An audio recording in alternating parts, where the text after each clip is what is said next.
city bitch, trip city bitch. Trip city bitch, trip city bitch. Trip city bitch, trip city bitch. Trip city bitch, trip city bitch. Yeah. Trip city bitch, yeah, I'm coming on the clip. Trip city bitch, trip city bitch. Trip city bitch, trip city bitch. Trip city bitch, trip city bitch. Trip city bitch, trip city bitch. What is up, Trip City? Welcome to Opinions Nobody Asked For or Cared About. Today we're going to be talking about somebody pretty special. A little lady named Taylor Swift. And although it's not directly about her, it's mostly about her fans. If you don't know, there's a guy on YouTube who makes caricatures of YouTubers and celebrities and makes animations of it. His name is Meat Canyon. His drawings are not flattering. You know, that's kind of his style, so people often take offense to it, you know, when you do a character of them. But essentially, he put out a video mocking the way they behave in a hive mind. And the crazy part about all of this is they attack him on Twitter, you know, not actually attacking, that would be another step, but they just, you know, bombard him with hate in the same fashion, just like in the video. So it's kind of like art is imitating reality at this point. I mean, there have been crazy threads. There's one that just straight up says, "How can we get him killed?" I think there's actually two of those, you know, two tweets alone that say that. And you just know these are little children because adults don't act like this. You know, it's pretty unhinged behavior at this point. I don't know whether I'm more scared of BTS stans or Taylor Swift stans, because I think the Taylor Swift stans have some kind of a cult power by what they're putting out there. They're talking about putting voodoo hexes on a man who drew a cartoon. So I don't know if Taylor Swift made a deal with the devil or what's going on, but just look at this shit right here. Look at this. What the fuck is this right here? I don't even know what to say about that one. Yeah, it's pretty bizarre. And I think the funniest part about all this is how she places such an emphasis on not bullying. You know, a couple of these accounts have anti-bullying quotes in it, and yet they and also are like all about body positivity, but then go in on his body and his physical appearance. So it's just a bunch of hypocritical bullshit. You know how people do on the internet. It's really bizarre that Taylor Swift would not say anything about this. You know, you think she would say something about it. I mean, hey, don't act like raving lunatics on my behalf. Because I swear, if you guys did that to someone, I'd be disappointed in you. All right? Jesus, go to the therapist and get some fucking Zoloft. For real, bro. I don't know. Go meditate. Go pray. Change up your diet. Start working out, because you are fucking making fun of people on the internet. It's just lame. Like, because you know these people would not be as confrontational in real life. On the real. They won't be. They will not. And plus they're little girls, so that's what makes it even funnier. Because if these are grown-ass adults, that's just fucking sad. So I'm going to assume these are children, which is less sad, but still in the ballpark.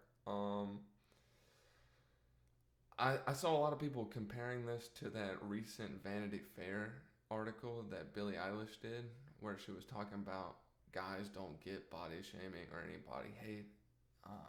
We just love guys, you know. I don't know what the quote is, something along the lines of, nobody ever says anything about men's bodies. If you're muscular, cool. If you're not, cool. If you're chubby, cool. If you're got a dad bod, great, love it. See, that's just untrue. Okay, people would not like that. People don't just, it's just, I don't know.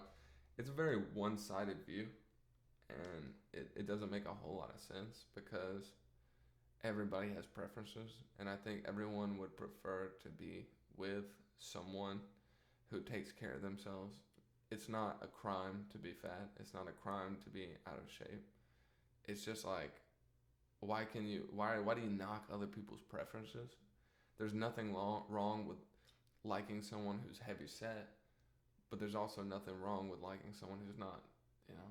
And I think girls, particularly, I'm not a female, but I think girls particularly get wrapped up in that, you know, because a lot of their self worth comes from that. They place it on that. You know, how skinny can I be? And I agree that's hard, that sucks, right? But that's, you know, that's internal. That's an internal battle that you also have to face within yourself. I mean, I don't think anyone should get berated or made fun of because they're a different weight, but I think we should all be realistic, you know?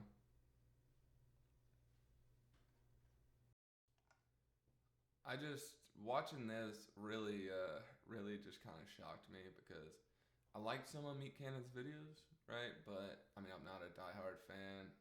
I like some of Taylor Swift's music. Not a diehard fan though. Um, they both got bops. It's different mediums of entertainment, but ultimately, I don't know. It's really funny to watch this unfold because it's just a bunch of girls going after one guy who made a cartoon. And the weird thing is, they're not even mad really about the hive mind part. They're mostly mad about insinuating that they would break up, which kind of shows where their heads are at.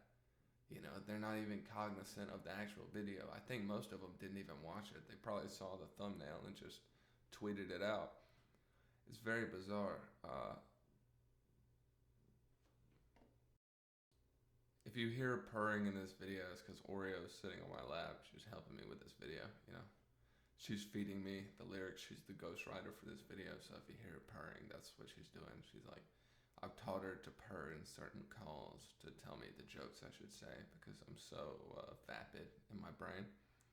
Um, yeah, it's just, it's crazy. It's crazy because I just could not imagine liking someone's that I have not met so much that I would hope someone else's family died, wish something bad upon someone else. I couldn't. I mean, maybe I could judge someone's actions, but it's a little bizarre to wish death upon someone you've never, ever met. You have nothing to reference on their behavior. You have no reason to even not like them, you know? I mean, you have a reason, but it's not a good reason. Truthfully, the biggest problem about this is the death threats. It's not even really, you know, any criticisms about him. I feel like it's fair to make fun of him to a certain degree because he's making fun of someone else, but when you start wishing death upon someone, it kind of veers off the path of being a joke, and it's like your friend who, you know, you'll roast them, and then they'll say something like, "Yeah, but your dad's dead." I'm like, "Oh, okay, yeah, but I was just making fun of your shoes." He's like, "Yeah, but yeah, you were fucking touched by your uncle when you were 3," or like some crazy shit that you like told him in private or something, and then they're just gonna bring it up when they get roasted in the most minuscule way. That's what this reminds me of. Someone who can't take a joke. Because even as Meat Cannon is getting death threats, he's able to laugh at this and make jokes. So that shows you where people are at on the spectrum. You know, fans are willing to. I don't know what they're willing to do at this point, but he's just sitting back and laughing, enjoying this shit.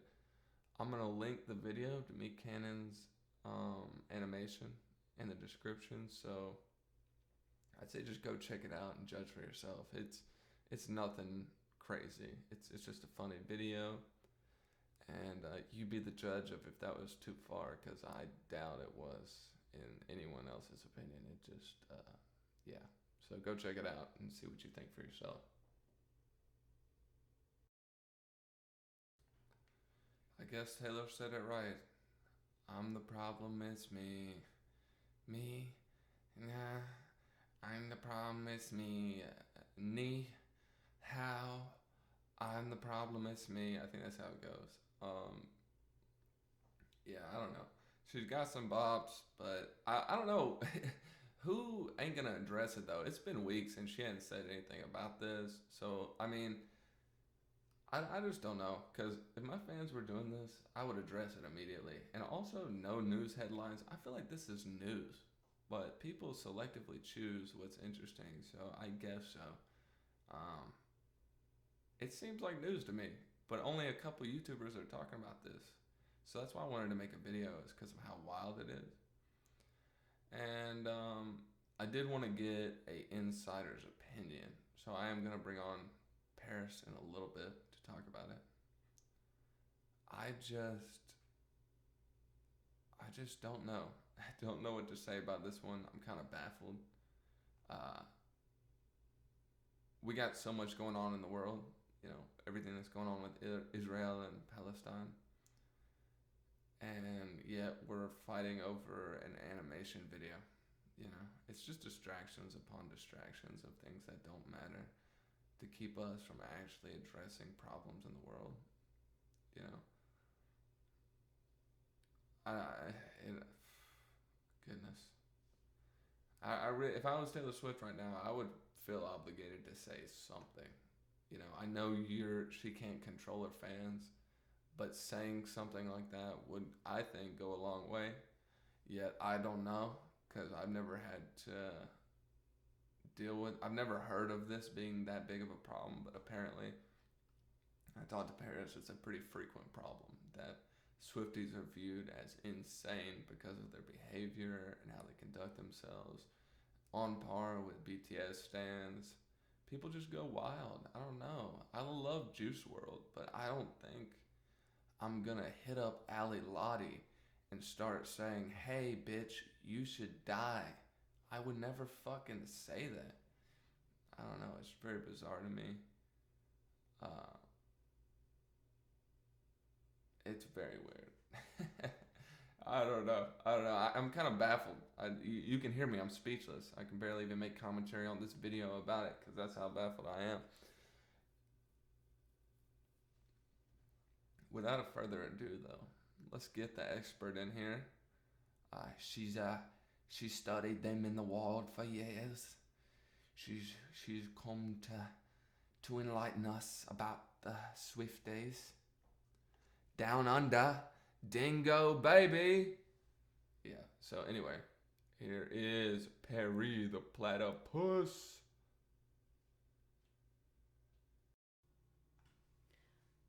Hello. I'm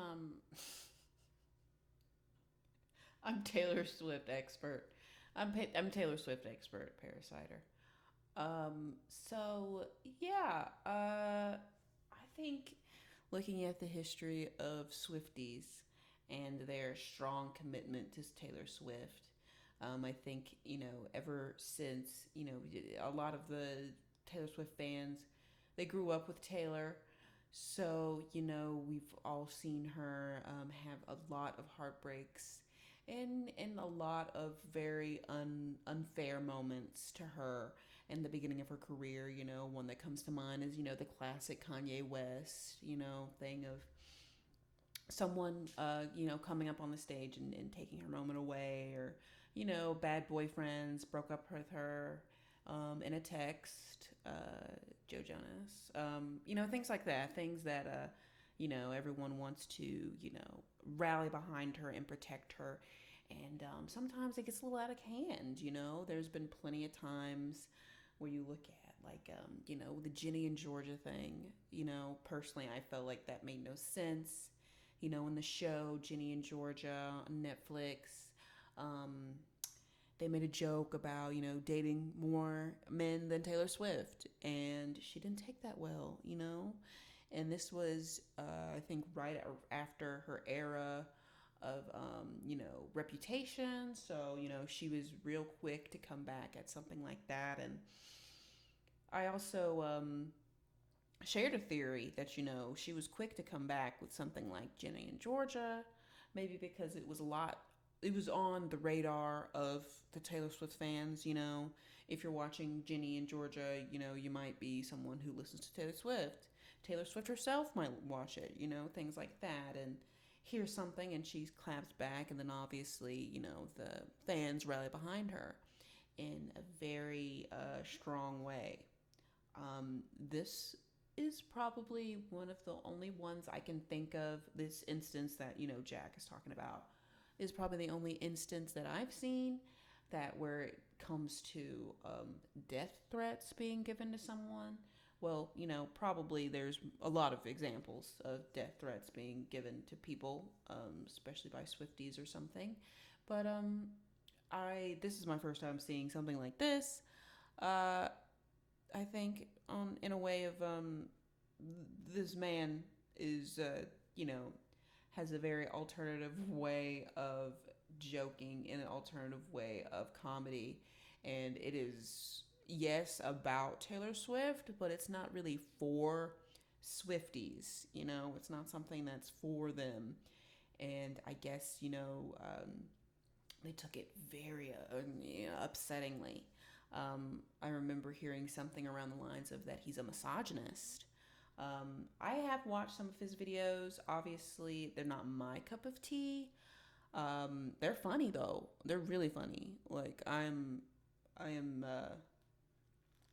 here for the jokes. I love jokes. And Taylor Swift's actually been really known to take a good joke herself. You know, she loves jokes, especially her being her own jokes. You know,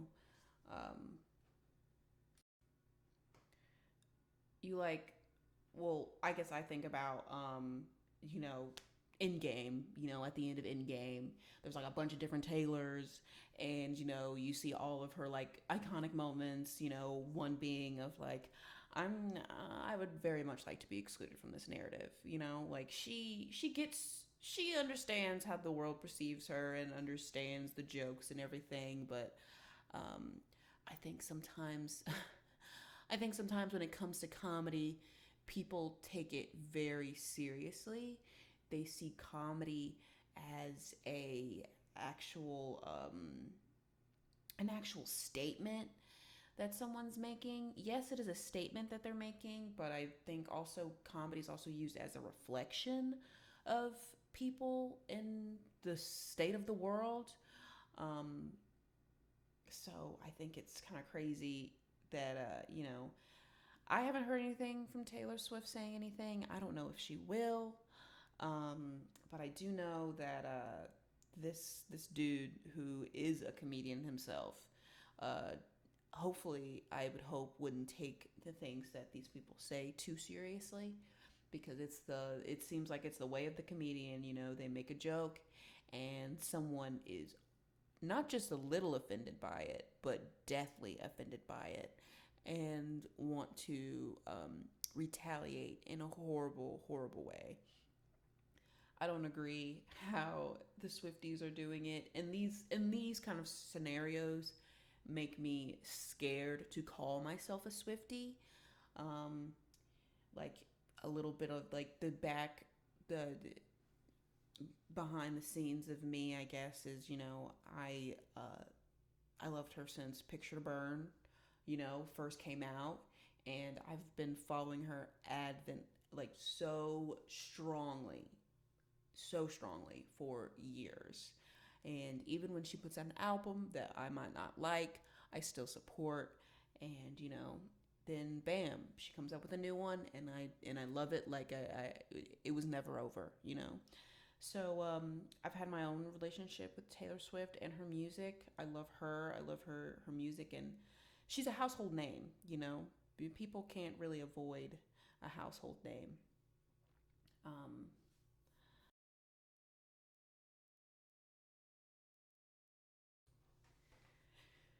Now, when it comes to them saying that this man is a misogynist, I don't know if I can agree with that. I mean, I think I haven't seen too many of his videos. I have seen some videos where he does depict women, and they're not in a flattering light.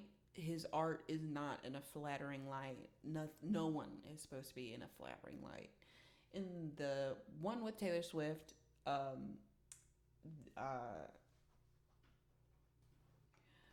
um, I kind of noticed how, like, Travis himself is, he, like, his expressions are, yes, to the extreme, not as extreme as Taylor's. I think that's purely because it's not really about Travis. It's about Taylor and her fans. So also the fans, who are mostly women, are also drawn crazy. But I mean, literally, you look at any of his videos, everyone's drawn crazy. It's the aspect that he tries to push is the body, like, extreme body type um, art, which is, I personally feel like really well done, mostly because it makes me so uncomfortable. It makes me so uncomfortable. It makes me so uncomfortable, and every time I watch it, I feel like I'm in a nightmare world, a nightmare, and that's exactly what he wants. He wants it to be nightmarish and funny. So, I mean, even the song at the end, which I think is so funny, he talks about, like, he literally comes up with a song that sounds similar to Taylor's vibe. And as a Taylor fan, I can advocate that it does sound like something she'd write. I mean, we're talking about football, the innuendos, that are just like like just so many layers, that it just feels like you're like, wow, damn, yeah, that does sound like something Taylor would write. And also, I mean, I just talked about In Game, and I don't know, maybe the word game in it, maybe that got me, I guess. But overall, I love Taylor Swift, and I love that people love Taylor Swift. I think she really loves her fans. She loves her fans. Sometimes I feel like, even when she's talking to her fans, that I might not even be one of them, purely just because this idea of the Swifties. I personally don't even call myself a Swiftie. For multiple things sometimes. Sometimes I get a little embarrassed when I say Swiftie. Purely just because, I mean, look how sometimes they react. They react very strongly to things that just have to do with this girl that we don't know. I mean, I know her through her music, things that she just chooses to share.